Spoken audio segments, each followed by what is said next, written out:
listen, there's some pretty grody places on the internet. And I'm going to tell you right now that Social media.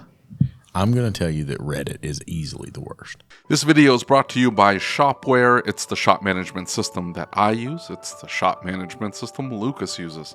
We absolutely love it. And if you click on the link in the description, then you can get a demo for yourself. And we think that you will love it just as much as we do. And if you don't, well, I don't know what to tell you. You probably put ranch dressing on all your food, in which case, there is no help for you. So a huge thank you to Shop-Ware, and now onto the video. Because if you say something that one of the mods doesn't like, you get deleted and booted. And then you get restricted. Right. Ask me how I know. Well, I mean, I guess my point, though, is that in looking at this, right, the voice of reason, you posted, some other shop owners posted, I posted or commented. We were in the minority. That's what I'm saying. Anybody with any common sense would look at these comments and say, this is ridiculous. Okay, in the subreddit, mechanic advice, somebody had posted, was I scammed? $892 for a new alternator for 2010 Mazda 3. Okay. And she had posted, this person had posted the invoice. And it was an alternator and a belt installed at a chain. I think it was a Midas. Okay. Might have been a Meineke, but I think it was a Midas. Okay. She got a coupon, and it took like $70-something off the ticket. Okay. And her final price was out the door, $892 and some change. If she thinks she overpaid, why would she use the word scammed? Good question. How were they scamming her? She had an alternator that doesn't work. Mm-hmm. The alternator now works. She had a new belt put in. How's that getting scammed?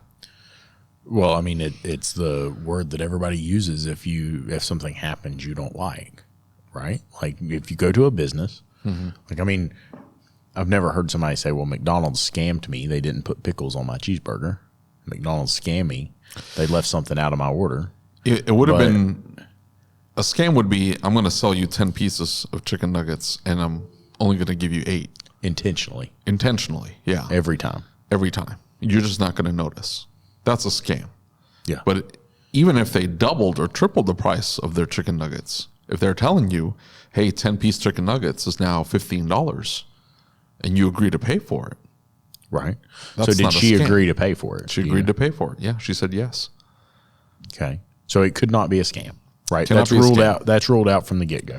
Now, then the question becomes, did she overpay? And the comments on here are a dumpster fire. Yeah. To say the least. Yeah. The flat rate labor guide shows 1.2 hours to replace an alternator. But there would also be a diagnostic charge in addition to the actual installation. That's correct. Didn't you get an estimate before proving the repair? That's a good question. Yeah. The entire repair would have probably been cheaper or the same price at the Mazda dealer, since the genuine Mazda alternator lists for about $300. And remand equals remanufactured or rebuilt. So let me ask you this. The original estimate was $692. She added a belt, I think. I think that was somewhere in the comments. Okay. I'm listening. No, she said she never agreed to a remanufactured alternator. Wasn't informed that that's what would be put in my car. But I understand what you're saying. Well, they sell new ones, but I don't know why. I don't know why people think new means better. New, right? No, new means new, but no, I don't know why new means better. From my experiences, right? It's all junk. Rotating electrical is junk. Right? Denso, OE, right? OES is about the only way you can go on rotating electrical right now. We have had, as far as I can remember, 0 issues with Denso. Right. Rotating electrical. Okay. And I've had 0 issues with Motorcraft. Okay. I've had a few spotty issues. Hang on just a second. What did you do? I gotta fix some stuff here. You're not on camera.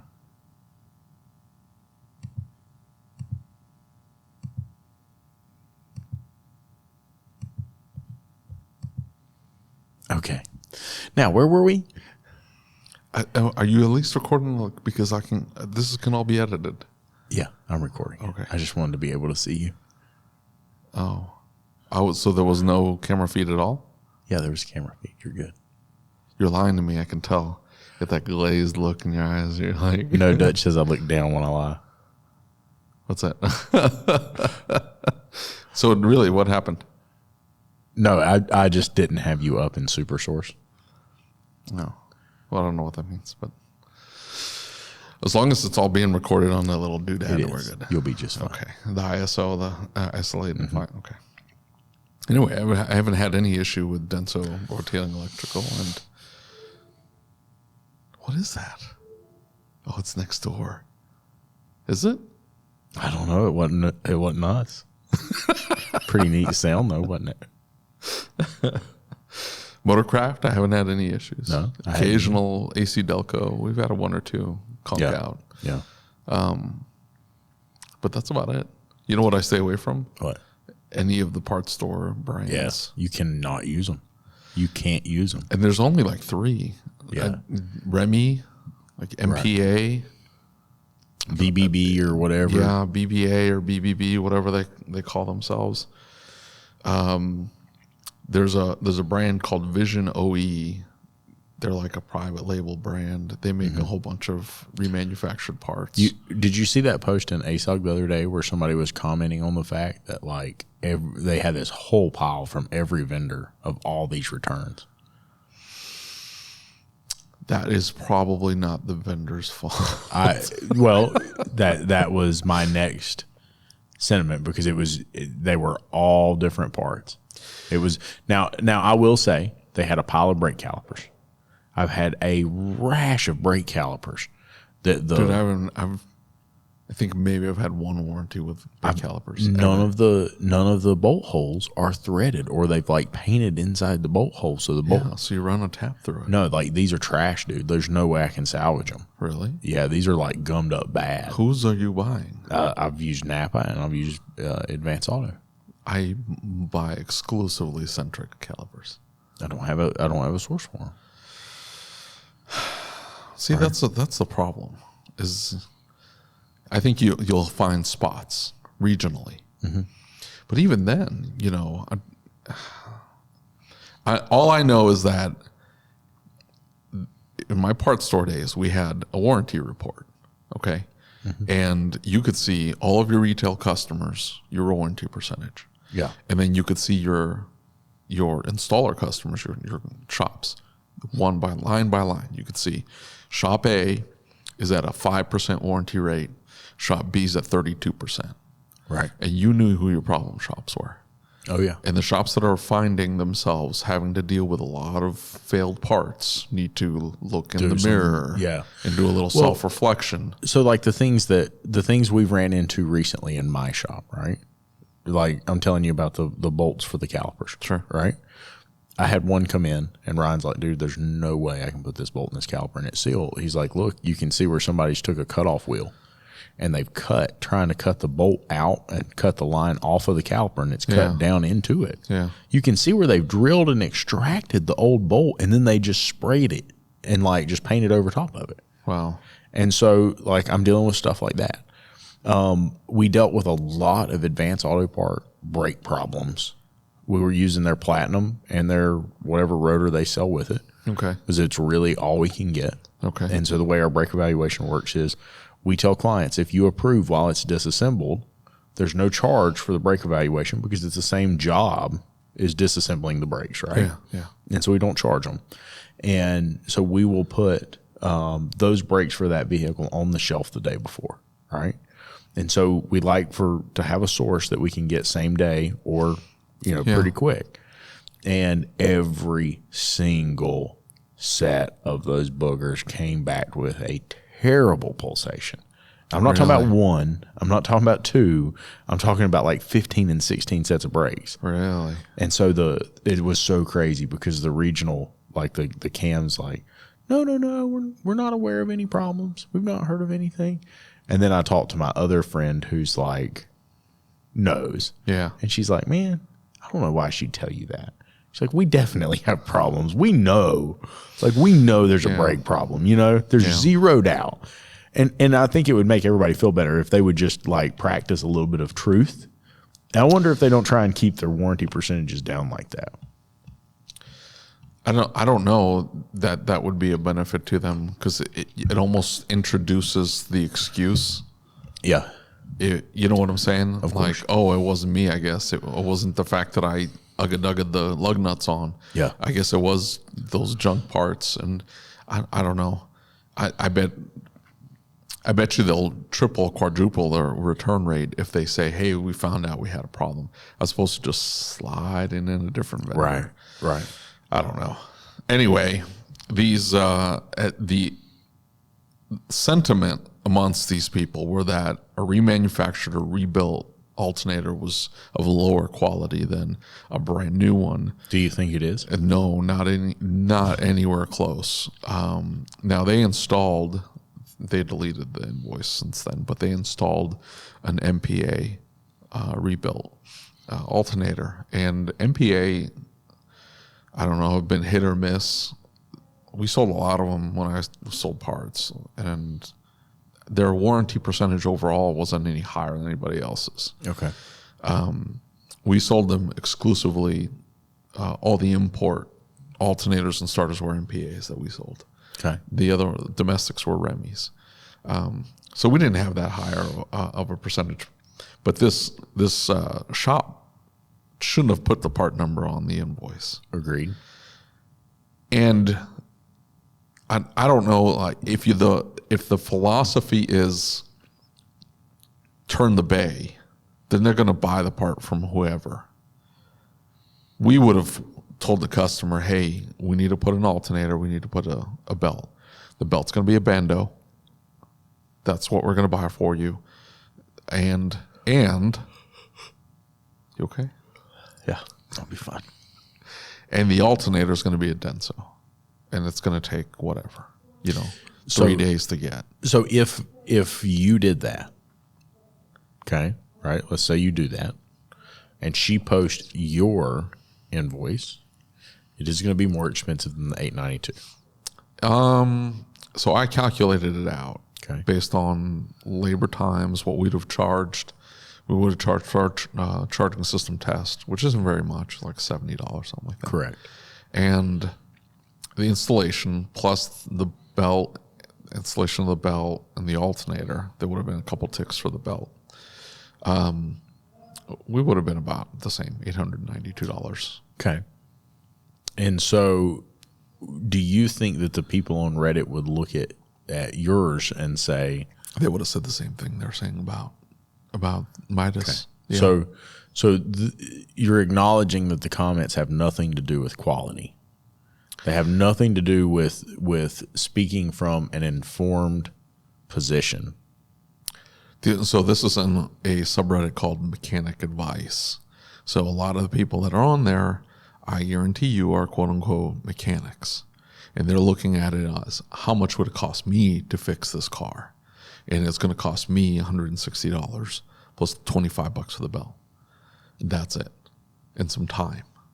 They don't look at anything else.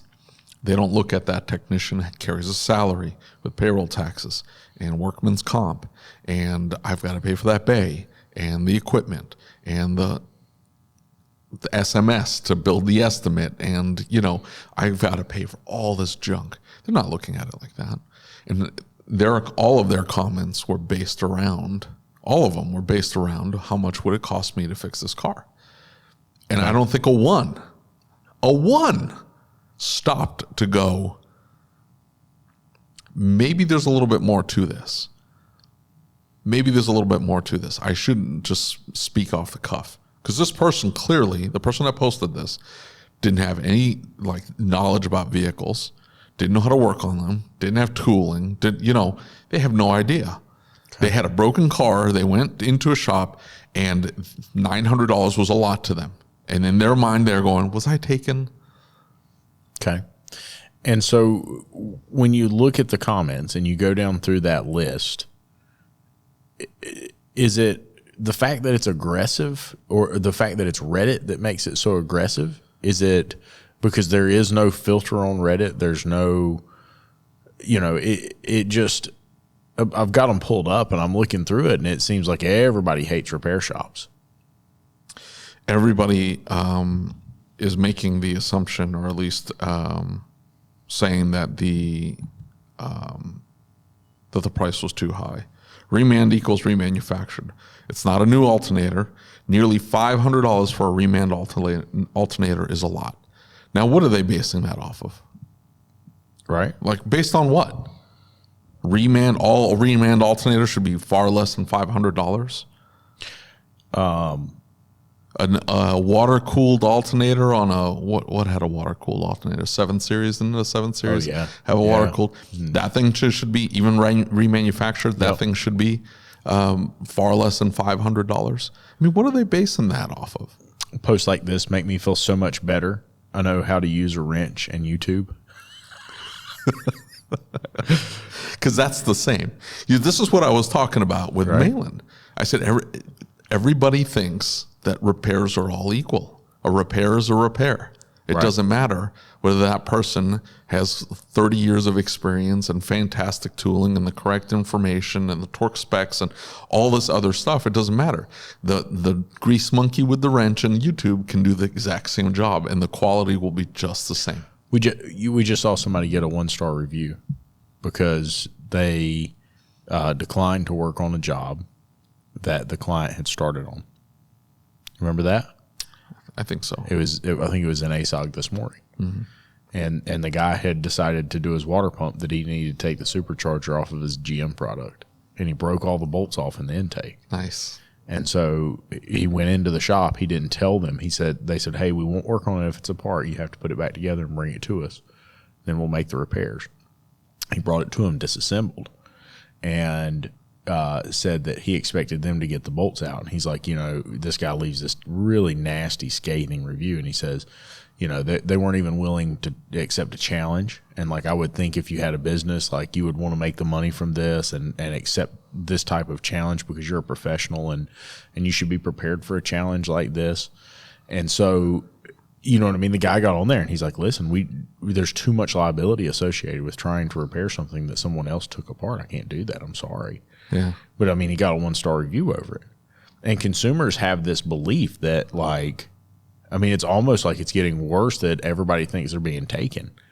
What do you think causes that? Because they don't go to their doctor and think, oh man, my doctor really ripped me off this time. Hey, my plumber ripped me off. You don't see these posts about a plumber. I think they have the comments about plumbers too. Yeah, I'm sure they do. I've just not seen them, right? Because I'm not in those circles. But did you check your price for the alternator on Rock Auto? Oh, okay. Can you imagine? Now imagine this person is in the lobby and she gets a quote of here's the $892 to fix your alternator and replace your belt. We can have that done for you today. Would you like to go ahead? Hold on, I'm going to go check Rock Auto and see if these are fair prices. It's like, okay, well, see if Rock Auto will install that for you as well. Right, because they ain't gonna do that. Right? And here's what gets me is I'm a service advisor. I just wrote you up for the same ticket. $746, not including the belt. And so like everybody just attacks this person for saying that. It's just one person after another to the point that he had to like back away and like had to start like excusing away that they charge that much because everybody's like, oh, it should be $200, should be $200, should be $200. So I respect that service. Don't ever back down to the mob, by the way. But so the service advisor decided to step into the fire, right? Fine. Right. The one that pissed me off though, and the guy deleted his comment or he at least blocked me, was a mechanic or a shop owner. Says, I do pretty well for myself. I make a good living. I would have charged that customer $400. I would have charged the retail price of what they sell that alternator at the parts store. So that alternator retail is like $180 or something like that. That's the retail price. You come in across the counter, that's what they'll sell it to you for, plus the belt, and then he would have charged a couple hours labor, and that's what he would have sold it for. No markup on the parts. Who knows what the hell he's charging for labor? And he's like, I do pretty well for myself. Define pretty well for yourself. Well, that's the issue is not necessarily he might be doing just fine. He might be doing just fine. What you'll find is that there are, and this is what I told him. I said, dude, there are something you're missing, but because you don't even know what you don't know. You see what I'm saying? Of course. You don't even know that there is stuff missing. Unconscious incompetence. Something like that. But and maybe it was Seth Thorson who told me. No, you don't. Maybe it was Brandon Dills. Somebody told me. I was asking them about scan tools. And they were telling me, yeah, I mean, the scan tool's fine. And I'm like, okay, can I do security stuff? And they're like, oh, no, you need a security scan tool to do security stuff. And I go, well, I pull up the scanner. It has security features. They're like, yeah, but you don't know what's missing off that screen. You think you're seeing everything. There's so many more menus that you just don't even see. Right. It's not even there. Yeah. You don't even know. And maybe it was Seth who's like, yeah, you can use that scanner for that BMW, whatever. But there's modules that aren't even being pulled up by that scanner because the scanner can't read them. And you won't know the modules are there. You just assume that you're seeing everything that's on the car. You're not seeing everything because the scanner's under, I don't even know what the correct word is. The scanner is not appropriate for the car. It's not the right type of scanner to be using on that car. Snap-on was the one we were having a discussion with. Like Snap-on doesn't work on this car. There's all these modules missing. And so like what I was telling the guy was, you don't even realize that there are expenses that you need to have in your business that you don't have right now. Right. And therefore you're probably underinsured. You're probably not carrying this kind of insurance or that kind of insurance. You probably haven't been visited by the fire marshal yet. Yep. You probably don't realize that lift is, not been inspected or is dangerous. So we're here, we're recording at Tools, right? Mm-hmm. And I think me and you have talked about this before. Like you drive around here in a lot of the shops. There's nice shops, right? I'm not saying they're not nice, but there's a lot of shops in these local communities around here that are really run down. They look like a hole in the wall. And do you think that that's why, and it's the same in my community. There's some nice shops. They look like the stereotype shop, like in a Hollywood movie. Yeah. With the guy in the coveralls coming out from underneath the hood with a clipboard, handwritten invoice. Yeah, you need this, that, and the other. Yeah. It's going to be $800, sign here. Right. No, they ain't even asking them to sign. Right. And so I guess my question is that part of what's holding us back? And what do you say to the person that argues and says, yeah, but if dude's happy, why does it matter to you?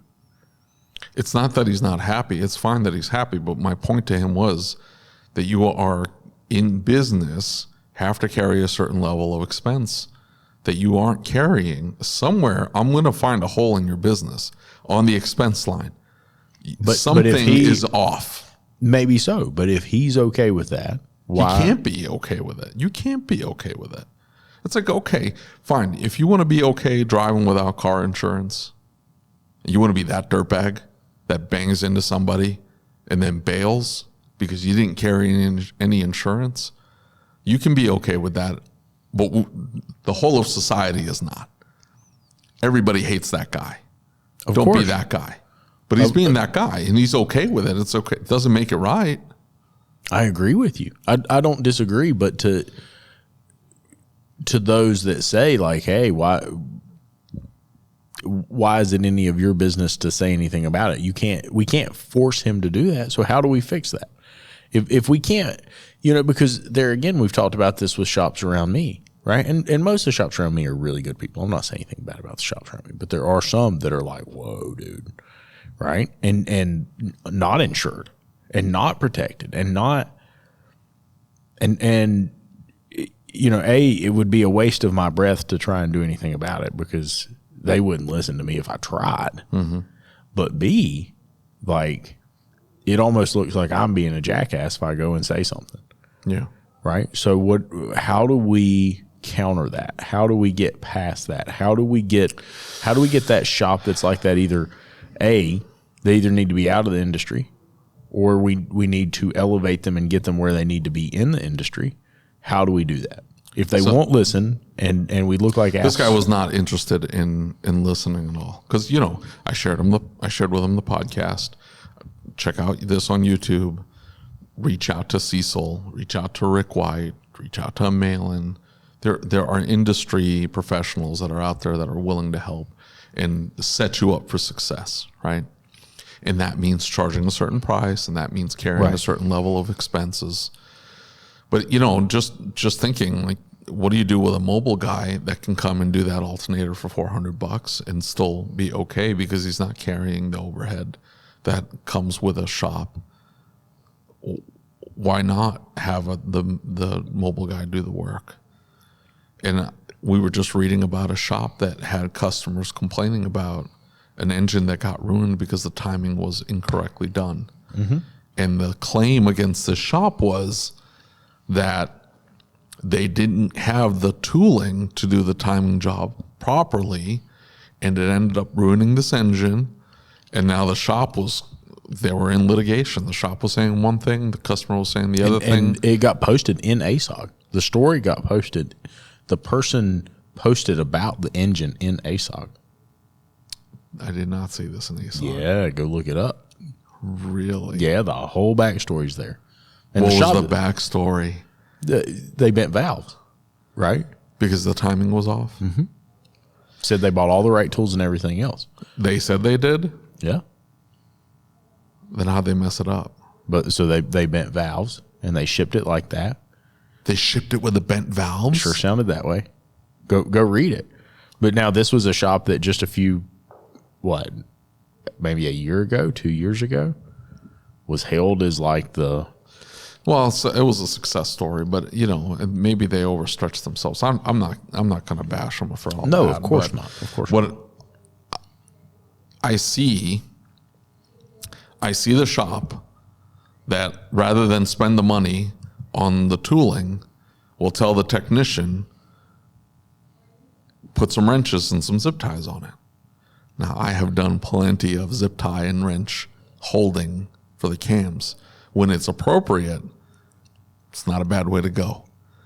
But there are a lot of instances where it's not appropriate. Yeah. And there's no way to get that right without this special tooling. So what do you do in those instances? You bite the bullet and you buy the tooling. Mm-hmm. How many shops are going to avoid doing that because I got to hit this number? I got to hit they're not willing to take the hit. Well, it's like one of the, we talked about one of the local shops, right? And I hate to keep going back to local shops, but they would change their price. Their price would increase, and they would charge a little old lady less one day and another little old lady more the next day for the exact same job because they had to make the rent, right? There was little consistency in the business. It was based on. So when is that not okay? Because when my expenses go up, as long as I notice them in a timely fashion, but I mean, I'm not jack around. Listen, I'm talking about 2 days apart.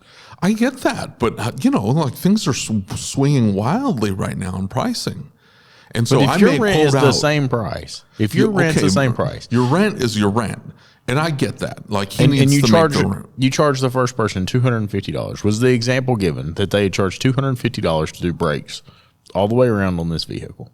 Okay, the very next day, someone was charged $700 for the exact same job with the exact same parts. Is that okay? No, it's not, because they're not coming at it from a pricing philosophy. I think that's required, right? I agree. You have to have some kind of pricing philosophy, some way to justify your prices. It can't just be made up numbers. Right. And he was just making up numbers. Yeah. I'm short $500, I need to make it up. At no point should he have done brakes for $250. I agree. So he gave that person a $450 discount or whatever it was. So that's on great for that person that got it for $250. You got a $450 discount. I'm sorry, that's $700 you got charged appropriately. Maybe for one axle, not two, but you get what I'm saying. Of course, of course. But again, that's a bigger problem because there's no pricing philosophy. But there's also the problem of they have a pricing philosophy. It's not a good one. The pricing philosophy is one to cover their expenses and then give them a little bit of extra money. And they go home feeling good about themselves because they're making $60,000, $70,000 a year being a quote unquote mobile mechanic, working, on their own or working for themselves or whatever. Even if they have a small building, they're pulling in however much money they're pulling in, but they're charging way less because they don't carry the expenses that everybody else does. Right. And that repair, realistically, that repair should carry a specific value. That alternator on that 2010 Mazda 3 should come with a roundabout price. That repair costs this much to do. If you're coming in at half of that, I don't care how low your expenses are, you need to stop and question yourself and go, is it that everybody's overcharging? Well, we talked about that with Malin, right? Because if I say, if other shops around me or other shops maybe around you or shops that are charging appropriately, sometimes other shops see those things. What do? Oh my God, I can't believe they charged you that. They really took advantage of you. I'm going to take good care of you. Right? And they really believe that. They believe that. And I think what's sad about that is that they don't understand that they're not taking care of them like they think they are. Okay? So my point is that if you let's say that I do this alternator job. Okay? And let's say that I leave the bottom bolt loose. Okay? And that bolt walks out and it gets sucked up in the belt. Let's say it goes around the bottom of the harmonic damper pulley and goes in between the case and cracks the timing case, right? Multi-$1,000 boo-boo. It's expensive. Yeah. Could do way more damage. May end up even having to put a motor in it if it got real bad, but it's a big deal. And now here I am. If I've charged them $400 to put that alternator in, and they're riding down the road and they're 30 minutes an hour from me, and this happens, do I have any money to help them? Probably not. Right? Because on that job, right, we saw this in ASOG just the other day. There was a deal where somebody was posting like, hey, we installed this transmission. The advisor that was here wrote the wrong warranty on it. Yeah. And I'm ready to tell this customer to pound sand because I didn't make any money on this. Well, sorry. Hate it for you, really do. But that's what your paperwork says. You warranty it.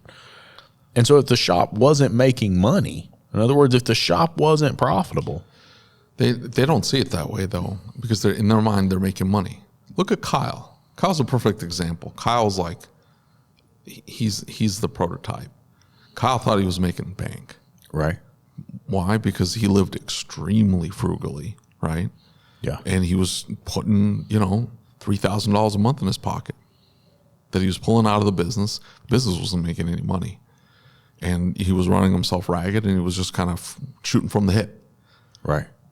He quadrupled the gross revenue and was able to sell the business and flip it into another business and some real estate. And he was able to do all sorts of crazy stuff all within a couple of years. Yeah. Once he realized that, me taking home some pocket change isn't the same thing as being successfully running a business and building something here. Yeah. And I think, why take the risk of opening up your own business if that's not the end game? Right. Does that make sense? Of course. Unless you're completely unemployable, in which case you don't have a choice. I've got some friends who they've started a shop and they refuse to come to any training. Maybe refuse is not the word. They don't come to any training. And I see these shops who like are in dire straits, right? They don't know they're in dire straits. They don't see it. They're in dire straits. Yeah. And they're in dire straits in multiple ways. They're in dire straits emotionally and mentally, right? Because it gets heavy after a while. And if you're not making money, right? Like that's when I go back to this. Even if you are making money, even if you're making lots of money, if you're not right, you know what I'm saying? Yeah. But my point is this, is that let's talk about the Mazda situation. The bolt comes out, cracks the timing case. It's a whole lot different conversation with that client when you can't say like, hey, I've got insurance, I've got money, whatever you need, we'll fix it. Yeah. Right? Here's a rental car. Hey, here's a loaner car. Let me put you in something. I'm going to get this fixed. I'll cover your motel bill for the night. Whatever you need. Yeah. Right? We're going to take care of you. Don't worry about it. That's a much different conversation than saying, man, I don't. Block caller. Bloop. Right. Or just get it to me. Just get it to me. I'll do whatever I can, man. I don't know. And then you got to, start the dog and pony show trying to explain away why this happened. Yeah. Right? Because you didn't make any money. And so it's emotionally heavy. It's mentally heavy. Yeah. And so you didn't have any money. So you did all this, just enough to pay the bills is what you made off doing it. Mm-hmm. Right? I mean, it's like they're coming to work for the hourly paycheck, just like they worked in a shop. Yeah. But then they tell themselves, well, at least I'm working for myself.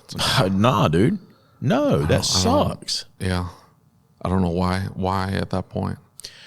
But I don't know. It feels like we're jumping through hoops to try to justify the higher price. I understand. Because for me, the higher price comes from the higher expenses. Of course. I'm carrying what I need to carry. Absolutely. To a certain degree. And for me to protect you, that's what it takes. Right? But I'm reading down this list. Right? I mean, every single comment in this list is you were ripped off. You were ripped off. You were ripped off. Yeah. You were ripped off. It should have been this much. It should have been this much. Right. With no idea how to price things properly. Oh yeah, not sure if the vehicle specifics, but a base model 2-cylinder 4-cylinder or 2.0 4-cylinder alternator on Rock Auto sells for $170 brand new. Doesn't even know what you know what I'm saying? Yeah. Like, how can you even explain that? So is seeing this, right? You look at this.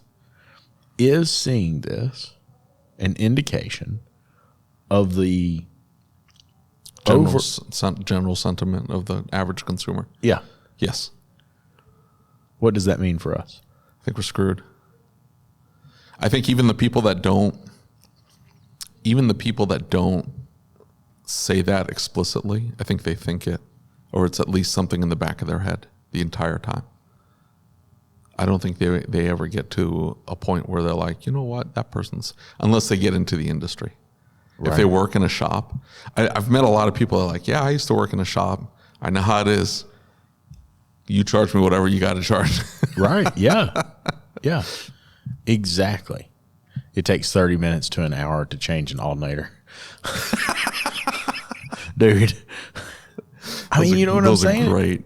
It's just ridiculous. I mean, But these are all so-called quote-unquote mechanics. So-called quote-unquote. Yeah, so because I think they're all home mechanics. But here's the thing, like shops that aren't sharing numbers with their staff, I don't know how you get away with it. I don't know. The shop that produces the technician that says, I can do this on my own and I can undercut their price and get all their customers because I can do this and still make more money than I do right now. Listen to this. I work for a major parts distributor. Reman for us stands for remanufactured. And yeah, you kind of got hosed. I see the actual price of stuff and what say Midas or whoever really drive up the price on parts. Alternators usually go for less than $300 and serpentine belts for under 20. Most car shops charge about $110 per hour for labor. So my simple brain, they charged you, give or take, $220 an hour for labor. Also, never ever get your oil changed at a major place like Midas and such. A 15-minute oil change that will hit you with the labor fee and really hike up the price. There's no labor in an oil change. Go to an independent shop and save a ton of money. So while we really appreciate you sending them to an independent shop, you should probably come hang out with us for a day. Yeah, I don't know what he's talking about there. $220 in labor, or per hour on labor. Here's what I don't get. Why don't they say that kind of stuff about lawyers? Doctors. Doctors, you don't see a per hour fee. You see that with a lawyer. Like, how much do you charge for an hour? I'm $500 an hour. I'm $1,000 an hour. It's like, okay. Extremely scammed. Alternator is like $100 aftermarket, unless less if you live in USA. Labor, I don't know. Where I live is cheaper, like $50 for a mechanic to install it. $400 for the alternator is a scam. Changing oil, rotors, brake pads on my Mazda 3 2010 was $450, including labor and parts. Unmounting the engine, replacing the water pump and the rear shaft seal, and reassembling came to $277 for my Yaris.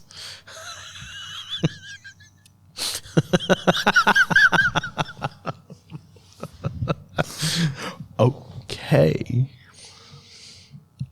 $100 parts and $177. But people hear stories like that, and then they go, They think that it's real. They think it's real.